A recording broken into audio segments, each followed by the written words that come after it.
Mengadopsi beberapa teman diam. Buku Januari. Pertengahan Januari di tahun ini mencoba mengadopsi teman diam dari penerbit. Di antaranya dari penerbit Haru, penerbit Siramedia, dan juga hadiah dari seorang dosen di kelas program magister yang sedang ditempuh saat ini. Bacaan dalam bentuk digital memang sudah tersedia sangat banyak saat ini. Beragam jenis tulisan tersedia tentunya. Akan tetapi, membaca buku tetap tidak bisa ditinggalkan.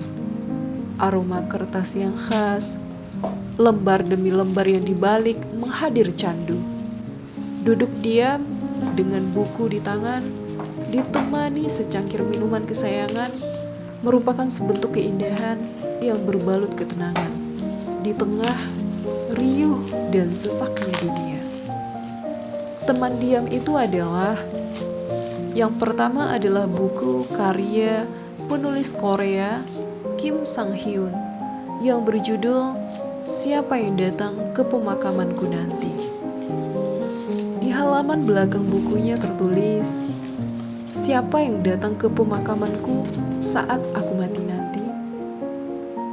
Satu pertanyaan sederhana itu membuat Kim Sang-hyun banyak berpikir tentang hidup dan segala persoalannya. Buku ini adalah catatan kecil sang penulis yang berusaha untuk hidup sedikit lebih baik, sedikit lebih bahagia, sedikit lebih sejahtera, ditulis dengan gaya bahasa yang tenang dan jujur.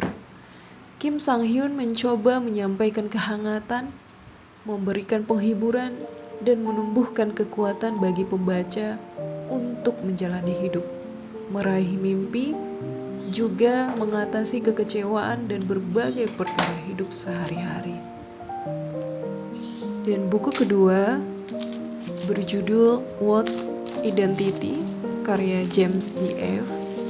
Di belakang bukunya tertulis, dalam pengertian yang terakhir, identitas merupakan suatu rumusan modern tentang martabat, kebanggaan, atau kehormatan yang secara implisit berkaitan dengan kategori-kategori sosial.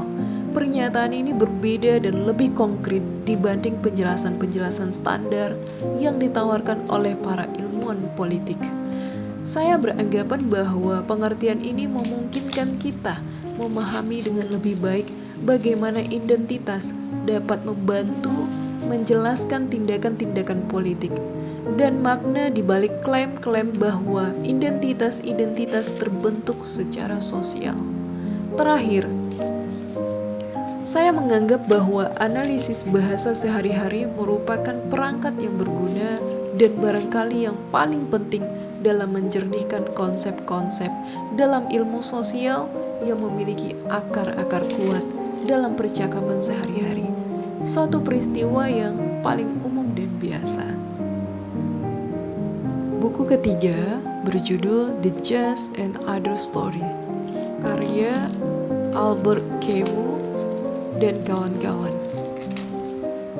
Di belakang bukunya tertulis, masing-masing cerita dalam buku Bunga Rampai ini dimaksudkan untuk membentuk seorang pembaca Prancis, tetapi banyak sekali pertimbangan dan keberatan serta nilai-nilai yang harus tetap selalu diingat.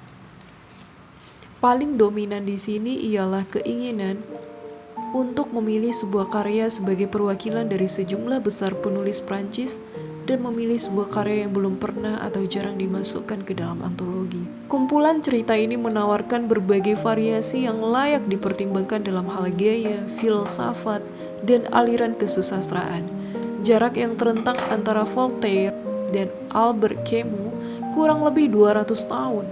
Dengan begitu, kekuatan mendongeng misterius yang dimiliki oleh cerita-cerita yang dipulung dari khazanah prosa Prancis selama 2 abad ini mencerminkan tidak hanya kepercayaan estetik terhadap mazhab-mazhab sastra yang beragam.